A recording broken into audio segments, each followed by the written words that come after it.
سلام، امروز میخوایم ببریمتون به یکی از بازارهای عمده فروشی میوه و تره بار امارات در شهر دبی به نام بازار بلوم.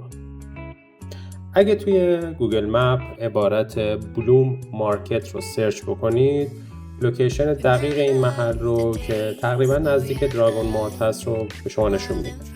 توی این محل یک بخش سوله‌ای داریم که تقریبا به شکل عمده فروشی است و بخش دیگری هم یک قسمت پوشیده است که به شکل خرده فروشیه. بریم نگاه بندازیم به اینکه ساعت کار این بازار بلوم که هست که هر روز از ساعت 6 صبح تا 11 شب این بازار بازه. توی این بازار شما میتونید انواع میوه و سبزیجات رو به شکل خیلی تازه و عمدتاً با قیمت کمتر از بازارهای دیگه‌ای توی امارات تهیه بکنید و از کیفیت و قیمتی که توی این بازار هست لذت ببرید. کمی از فیلم و تصاویر این بازار رو با هم دیگه نگاه کنید.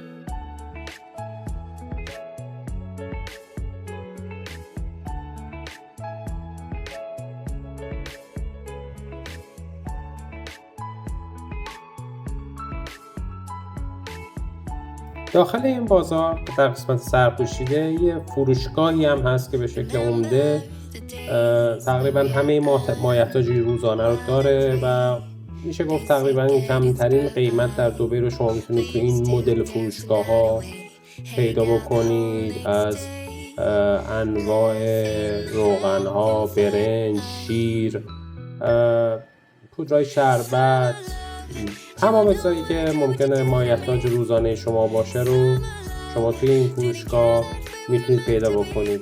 علیرغم اینکه نوشته شده یک فروشگاه عمده فروشی است، ولی شما یه دونه هم میتونید از این فروشگاه خرید بکنید و مشکلی نداره.